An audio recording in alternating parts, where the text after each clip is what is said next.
Hey everybody, it's Tyler here with Behind the Bot. I'm here in Manitowoc, Wisconsin, talking with team number 9956 to Knack. I'm here with Josh, Joey, and Grace. And we're going to be talking about this incredible machine you see here. Lots of Lexon going on. Really cool double intake as well too. A shooter, and this team was actually an FRC team last year. So we'll be talking about that transition going back into FTC, what that's like, all here on Behind the Bot. Giving you a voice. Making it loud our own way. Welcome to the fun. We would like to thank our friends at Stryker for supporting fun so we can continue to make content for you. Stryker makes some of the most revolutionary medical equipment and is a big supporter of FIRST and its participants. If you are looking for an internship or career that supports you being in FIRST, check out careers.stryker.com to learn more. You can also directly support Fun by joining Fun Nation. Click the join button, and just for a few bucks a month, you'll unlock special perks and directly support us so we can keep making great content. If you're on an FRC or FTC team and you're currently meeting safely in person and have a functional robot, we'd love to have you on our Behind the Bots or Behind the Bumper segments. Go ahead and reach out to us on any of our social channels, on Discord, or send us an email at admin@firstupdatesnow.com, and let's get your team scheduled to be on First Updates Now. So Grace, let's take a look at this machine here. I want to kind of take the cycle through of the rings. So we're going to start out with this incredible intake that you have. Yeah, of course. So we have a double-sided intake. It's made out of PVC tube and polybelt, which is a material we found in FRC that is used widely by FRC teams. And we decided to bring it here. We use half-inch thick polybelt, and that's what drives our intake. It brings them up a ramp on one side and straight into a vertical intake on the other, and they end up in this little hopper that goes straight to the shooter. So you mentioned you got some inspiration from FRC teams. Any ones in particular you can think of? I think it's just like a general FRC material that's You see used. a lot of that polybelt, right? Yeah, so it's not like a specific team that inspired us, but it is from that program that we did find that technique. So on this type of double intake here, what kind of iterations have you gone through as you've been creating this? Like, was this the first idea you had and just worked right away, or did you have to work on it a little bit? Yeah, so this is a very similar design to our actual robot from FRC last year. We use the same kind of trailing S-shaped storage system that we used last year for the FRC game.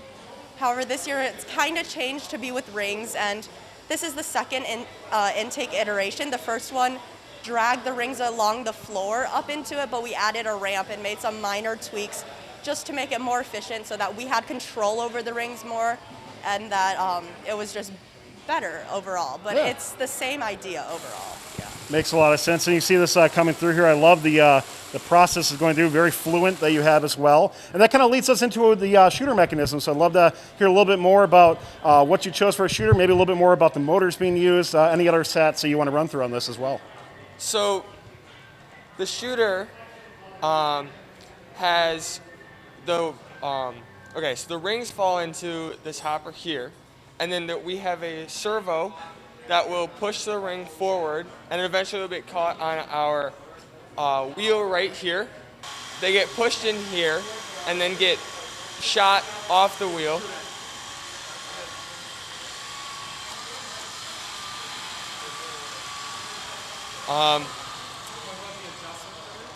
We also right here have a adjuster, as Ben is showing, that we can raise it up and down. So if we want to be shooting from the back of the field versus shooting from the actual shooting line, we can adjust that height. Is that a completely manual adjustment, or do you have some preset commands for that? No, there's a button on our controller that allows us to adjust it. With preset positions. With a few preset positions, that makes sense. What is on the front of the robot here? There's a digital readout. Can you tell us a little bit more about that? This? Yeah. That's just tells us what, how much voltage our battery gives us right now. Makes a lot of sense. Any other sensors on your robot that you maybe want to point out or anything on any part of the bot?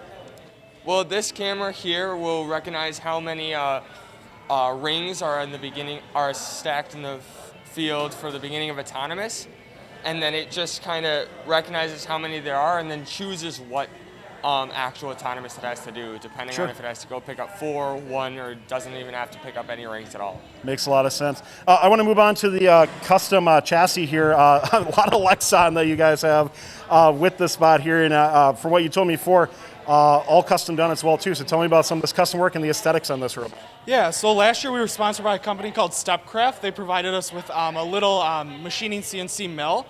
And then with another sponsorship from a local plastic company, we were able to completely custom machine our entire robot.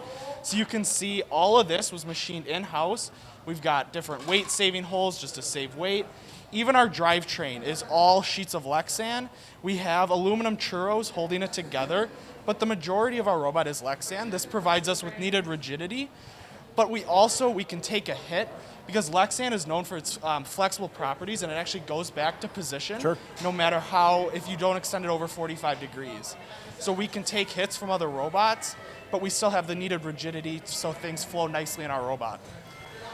Lastly, as we wrap up here, 2020 season obviously cut short, but you guys decided to do FRC last year as well too. And looking at your shirt, I'm guessing your team number 8002 on there. So talk to me a little bit about going from, because you were an FTC team prior to that. Yep. So you went from FTC to FRC and now back to FTC. Talk to me a little bit about that experience, and then what are the plans for the future for the Knack as well? Yeah. So like you said, we did FTC for 4 years. Last year we decided to do FRC. We wanted to move up. We had more team members interested. FTC's capped at 15. We had plenty of sponsorships we could get. We made the jump. We were fortunate enough, unlike many teams, we got one competition in North Dakota for the Great Northern Regional. Oh, sure, yeah. So, I mean, we actually did this robot and our FRC robot looks surprisingly similar, except this year it's rings. So we used the same PVC rollers with Polybelt. Sure. Everything custom machined out of Lexan. We did get some aluminum cut at GE for us. But, I mean, that Lexan and like that, having that ability to machine it, we obviously carried over this year. We were mentored by Team 930 from McGuanago. Yeah. They taught us about the wonderful Polybelt. Yeah, and they had an incredible 2019 season as world finalists they as made well. it, Yeah. Yep, Edison division at Worlds. So that was a very good team to mentor and help us through that. So learning about Polybelt and then carrying that this year was awesome. And then just different, machining techniques, programming techniques, use of sensors. We used a Limelight on our FRC robot, which is a vision system. So we're doing something similar with our webcam here. Yeah. So, Grace, talk to me a little about what's the future for the Knack. So as you're looking, I think, are you all seniors this year? Is that right? Most of us are seniors, but Joey here, he's a freshman, and we have a few other freshmen and sophomores on the team. So looking in the future then, are you looking at coming back and mentoring the team, or is the Knack going to become an FRC team next year? Kind of what's the thought process in the future for the Knack? So all of us seniors do want to mentor teams as we go off to college, but Awesome. That's an individual decision for most of us. The team, we're still kind of talking about what happens, but we do have a team from our school that we mentor. So either they'll combine or they'll be a separate team, but they're definitely going to work with our school and as well with Spectre, who's actually here today, which is the team we mentor, to kind of figure out what the future of the Knack is, whether or not they want to take on our mantle or we'll see, I guess. So cool to hear. So the Knack, once again, thank you so much for taking time. This team already did compete in FTC, and then they were ranked third in their event already, and second Inspire Award, so can't wait to see how they do here in Manitowoc. And of course, for the rest of the season, thanks for taking the time to speak with us. Yeah, thank you. We would like to thank our friends at Stryker for supporting this video. Stryker is looking for current and future FIRST alumni to join their internship program, and FIRST mentors who are looking for a great career with a company who actually supports their FIRST journey. Go to careers.stryker.com to learn more. You can also directly support Fun by joining Fun Nation.